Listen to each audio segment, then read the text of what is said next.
अरे का भइल? अरे पानी में गिर गेली है मैडम जी। पेट में पानी भर मैडम गया, जी। दबावे के पड़ी। एसपी साहब के बहे नहीं, पगलेट कहीं के पानी निकली। मैडम जी अरे मर्दे जोर से दबावा।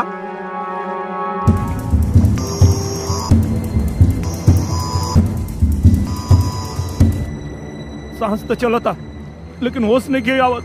मुंह में फूंक मारा, होश आ जाई। अबे साहब के बही नहीं, कैसे मुंह में फूंक मारी?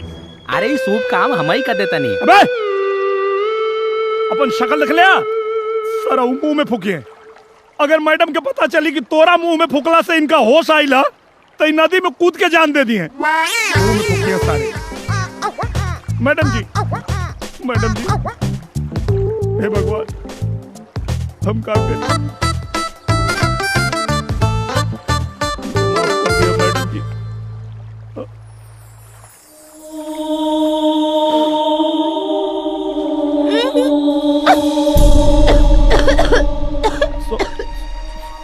सॉरी मैडम, ये लोग कहला कि मुंह में फुकला से जान बच जाए।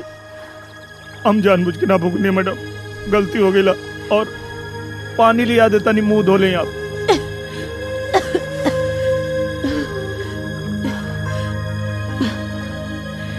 कोई बात नहीं यादव, चिंता मत करो। तुमने ठीक किया, तुमने तो मेरी जान बचाई है।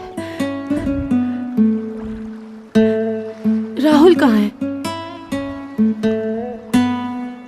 यादव राहुल कहाँ है? वो तो जान बचा के भाग गए। भाग गया?